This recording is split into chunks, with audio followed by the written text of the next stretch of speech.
na sua existência humana, passou por um doloroso processo de aprendizado. Pelo sofrimento, ele aprendeu a conformar a sua vontade humana à vontade do Pai. Ora, esse processo, fruto da verdade, da seriedade da encarnação, incluiu também a dolorosa experiência da tentação. Jesus foi tentado pelo diabo. Esta experiência não somente serviu para uni-lo mais ao Pai, conformando-se ao Pai no amor, mas também para a nossa salvação. Lembre do que diz Santo Agostinho. A gente lê isso na segunda leitura do ofício de leituras do primeiro domingo da Quaresma. O Senhor nos representou em sua pessoa, quando quis ser tentado por Satanás. Em Cristo, também tu eras tentado, porque ele assumiu a tua condição humana para te dar a sua salvação. Ele assumiu a tua morte para te dar a sua vida. Assumiu as tuas tentações para te dar a sua vitória. Se nele fomos tentados, nele também vencemos o demônio. Mas escutem bem, né? Jesus foi tentado. A gente diz na Quaresma todinha, né? Cristo por nós foi tentado, sofreu e na cruz morreu. Né? Aqui deixa eu dizer só uma coisinha antes de continuar, porque essas coisas tem que deixar bem amarradas. Como é que Cristo pode ter sido tentado? Vejam, as tentações vêm de duas fontes. Primeira fonte, a tentação pode ser externa. Tentação no sentido de uma pessoa que, por exemplo, me calunia, fala mal de mim, me faz sofrer, me pode levar ao desânimo. Tentação diante de uma crise que vem de fora. E a tentação pode vir de dentro, da minha concupiscência, os instintos, os afetos desarrumados, as paixões. Jesus não teve tentação desse tipo. Tentação fruto do desequilíbrio interior. Isso Jesus não teve. Um exemplo, Jesus teve tentação contra a castidade? Não teve. Por quê? Jesus tinha instinto sexual? Tinha. Jesus achava uma mulher bonita se ela fosse bonita? Achava. Jesus não era de plástico. Né? Achava. Jesus tinha instinto normal. Ele é homem. Homem. Jesus é homem. Agora, o instinto sexual nele era desarrumado como é em nós? Não. A natureza humana de Jesus é santíssima. Que mulher bonita. Deixa ela lá quieta. Pronto, essa era a diferença. Tá certo? Pronto. Né? Eu estava no seminário, a última vez que eu fui à Itália, eu estava no seminário de Rovigo.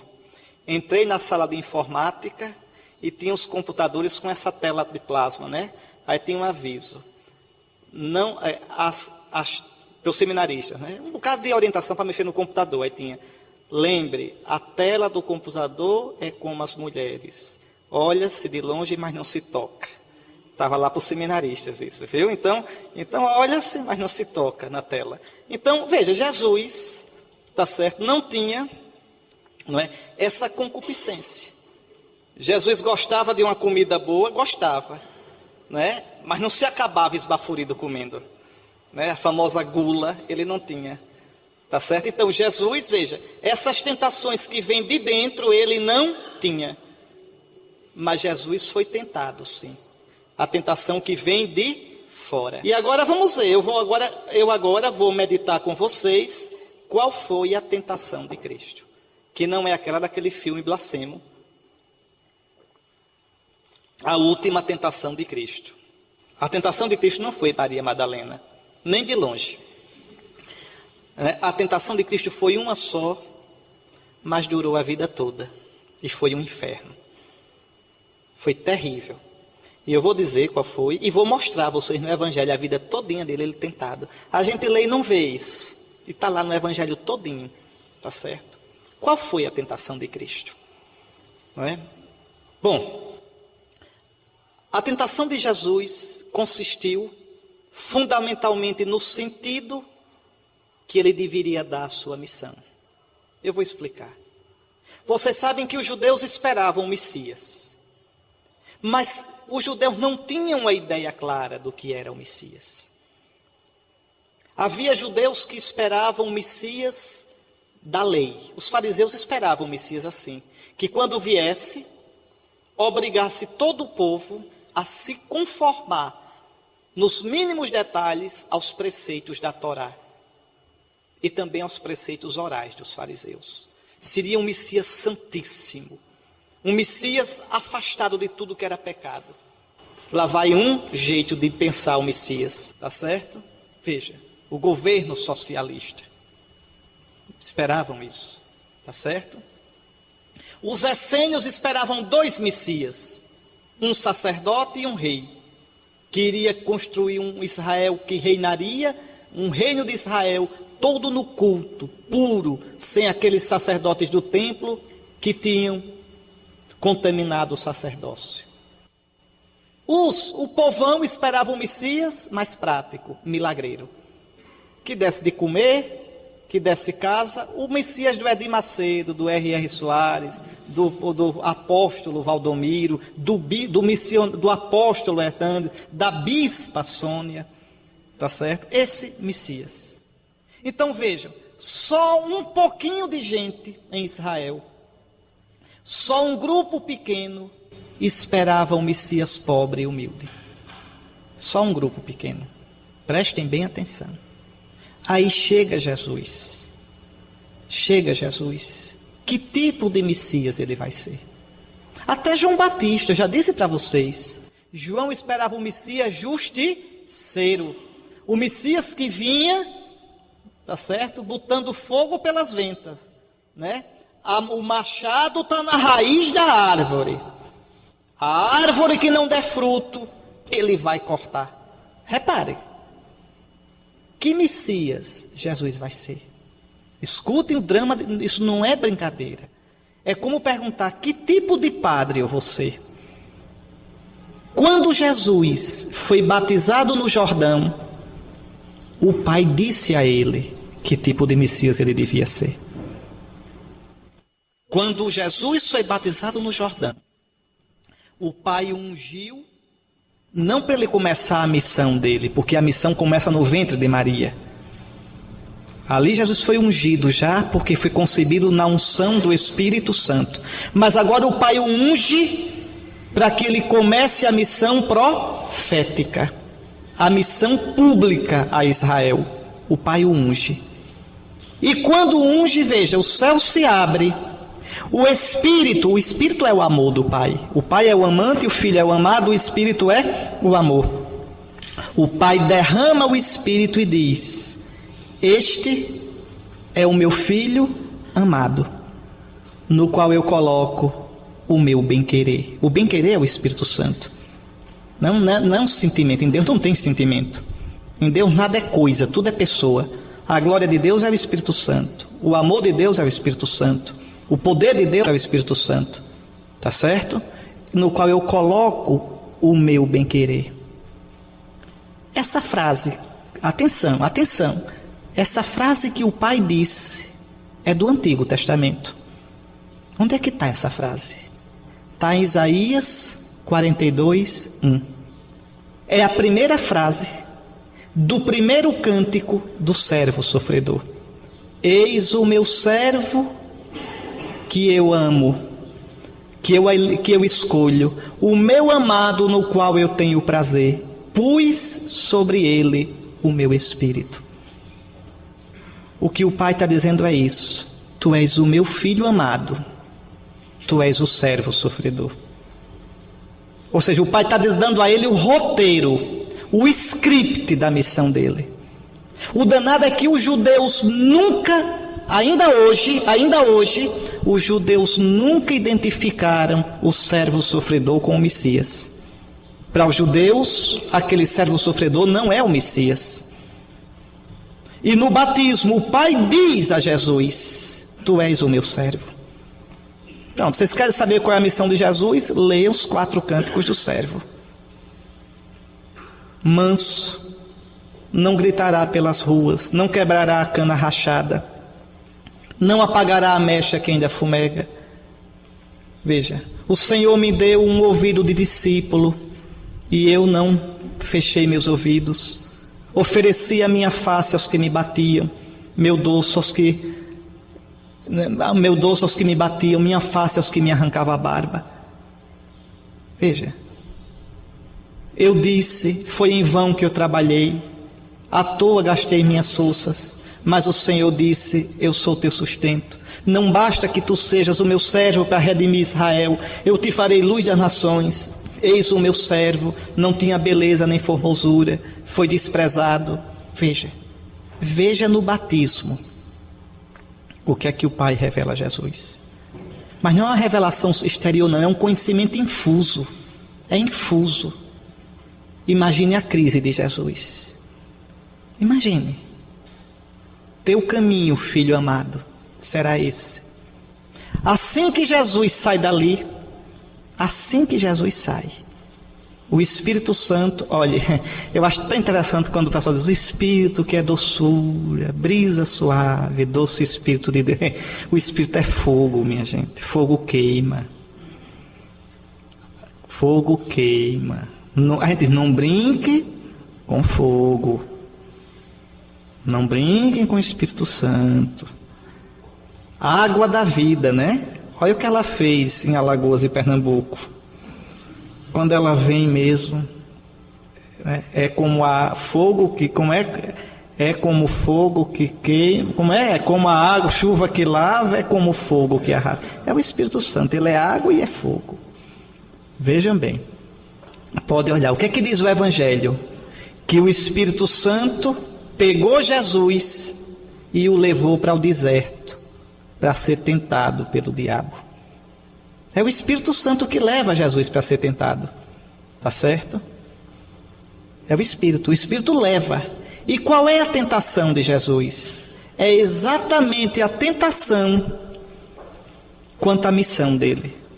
Repare como o diabo faz com vocês, quer dizer, com Jesus, ou com vocês, tanto faz. Veja, olha a tentação. Se és o Filho de Deus, transforma a pedra em pão. Jesus, Jesusinho do meu coração, eu sei que tu és o Filho, mas se tu quiseres mesmo convencer, transforme pedra em pão, dê pão ao povo, dê pão, dê casa, tá certo? Dê o que o povo quer. Jesus, você é o Messias, mas seja um Messias inteligente. Não só de pão vive o homem. Não foi esse o caminho que o Pai mostrou. Eu sou o Messias servo. Jesus, tudo bem, tu és o Filho de Deus, mas tu queres mesmo convencer o povo disso? Jesus pula do templo para baixo. Olha um showzão, né? Veja aí, tá certo? Uma pirotecnia, veja, né? Veja, uma pirueta, Jesus, está vendo? Faça show, Jesus. Show, o povo gosta. Não está vendo Jesus em Brasília? Você reuniu quase ninguém no Congresso Eucarístico, mas depois um padre deu um show, foi 1 milhão de pessoas. Show, Jesus, que o povo gosta. Dá um showzão. Adorará, não tentarás o Senhor teu Deus. O critério não é o sucesso. O critério não é o número de pessoas. O critério é a fidelidade ao meu Pai. Jesus, você vai dar com os burros na água. Você vai fracassar, Jesus. Você é o Filho de Deus, mas você quer mesmo que reconheça? Olha, está ali Pilatos, no palácio dele, em Cesareia Marítima. Está ali Herodes no palácio dele em Jerusalém. Está ali, veja, César. Jesus, de política eu entendo. Olha, está vendo esses palácios todinhos aqui, olha, o das princesas, o de Ondina, o dos martírios, lá o de Sergipe, está aqui, de palácio eu entendo. De manobra política eu entendo, Jesus. Se você for amigo desses, se você conquistar esses, o povo vem de porteira fechada, como em eleição para vereador no sertão. Veja, Jesus, ajoelhe-se para o que eu estou dizendo, eu tenho experiência, isso tudo é meu, Jesus. É meu, eu conheço. Dobre-se porque eu estou dizendo. Isso tudo vai ser teu. Eu quero dar uma mãozinha. Veja como o diabo é caridoso. Eu quero ajudar, Jesus. Eu quero ajudar. Afasta-te de mim, Satanás. Adorarás o Senhor teu Deus. Só a Ele servirás. O Pai me deu um caminho. Né? É difícil. Aqui está a tentação verdadeira. O feijão e o sonho. O realismo prático e a fidelidade ao Pai que parece tão irreal, tão distante. E Jesus opta pelo Pai. O caminho que o Pai me mostrou no Jordão é o caminho que eu vou seguir. 1-0 para Jesus. Terminou? Não. Olhe como São Lucas diz, está lá Lucas 4,13.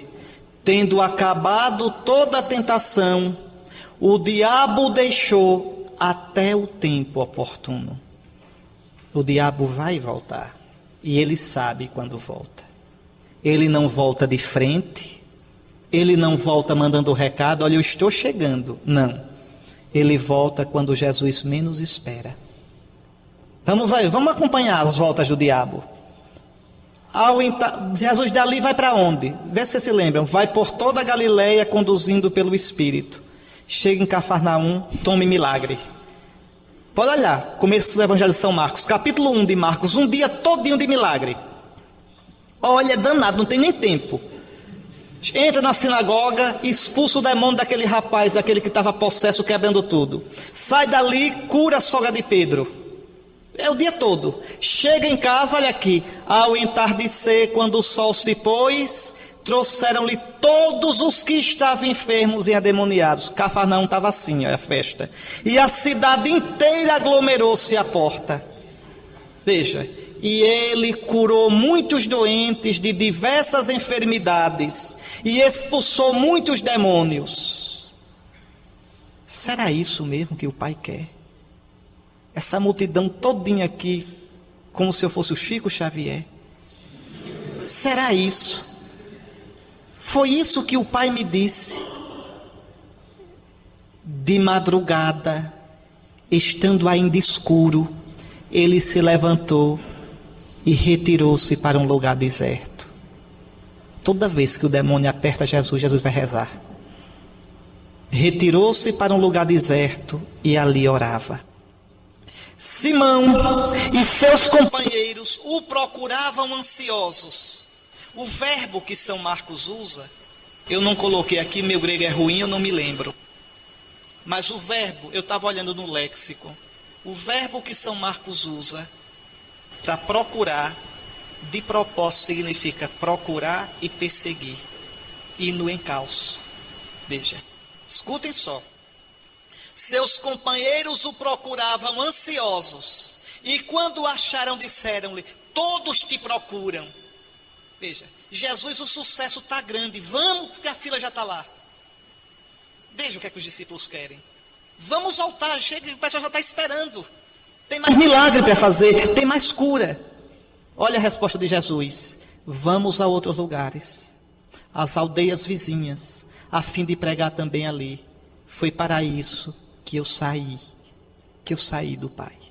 E foi por toda a Galileia, pregando em suas sinagogas e expulsando os demônios. Marcos 1, 32 a 39. Jesus foge dali. Jesus não vai montar uma paróquia, quer dizer, uma tenda em Cafarnaum para fazer o beatério dele, o fã-clube dele. Daqui eu não saio, daqui ninguém me tira, porque aqui eu tenho a minha galera, tenho meus admiradores, tenho o meu fã-clube. Não. Jesus sai e não para mais nunca. Nunca vai ficar num lugar fixo.